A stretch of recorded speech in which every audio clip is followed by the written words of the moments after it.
ತಮಗೆಲ್ಲರಿಗೂ ಹೊಸ ವರ್ಷದ ಹಾರ್ದಿಕ ಶುಭಾಶಯಗಳು. ಈ ಸಂವತ್ಸರದ ಪ್ರಾರಂಭ ಮೊದಲುಗೊಂಡು ಕೊನೆಯವರೆಗೂ ದೇವರು ನಿಮ್ಮೆಲ್ಲರನ್ನು ಕಟಾಕ್ಷಿಸಿ ನಡೆಸಲಿ ಎಂದು ನಮ್ಮ ಪ್ರಾರ್ಥನೆಯಾಗಿದೆ.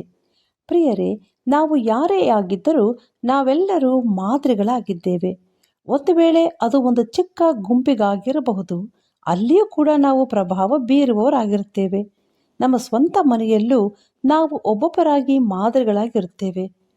ಒಬ್ಬ ತಂದೆ ವಿಸ್ಕಿಯ ಒಂದು ಬಾಟಲಿಯನ್ನು ಧಾನ್ಯದ ರಾಶಿಯಲ್ಲಿ ಅಡಗಿಸಿಟ್ಟಿದ್ದನು.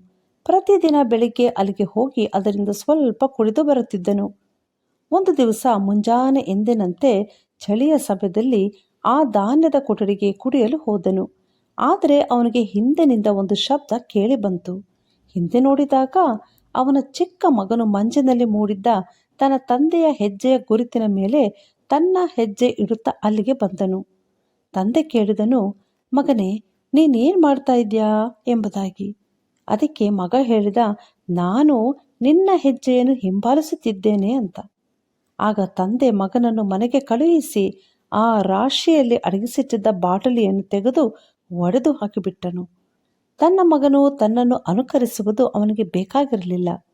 ಹಾಗೆಯೇ ನಮ್ಮ ಮನೆಯಲ್ಲೂ ಅಥವಾ ನಾವು ಕೆಲಸ ಮಾಡುವ ಸ್ಥಳದಲ್ಲಿಯೂ ನಮ್ಮನ್ನು ನಾವು ಗುರುತಿಸಿಕೊಳ್ಳುವ ಸ್ಥಳದಲ್ಲಿಯೂ ಯಾರಾದರೊಬ್ಬರು ನಮ್ಮ ಹೆಜ್ಜೆ ಜಾಡನ್ನು ಹಿಂಬಾಲಿಸುತ್ತಿರಬಹುದು. ನಾವು ಅವರನ್ನು ಎಲ್ಲಿಗೆ ನಡೆಸ್ತಾ ಇದ್ದೇವೆ? ಯೇಸು ಸಹ ನಿಮಗೋಸ್ಕರ ಬಾಧೆಯನ್ನು ಅನುಭವಿಸಿ ನೀವು ತನ್ನ ಹೆಜ್ಜೆಯ ಜಾಡಿನಲ್ಲಿ ನಡೆಯಬೇಕೆಂದು ಮಾದರಿಯನ್ನು ತೋರಿಸಿ ಹೋದನು ಎಂದು ಬೈಬಲ್ ಹೇಳುತ್ತದೆ.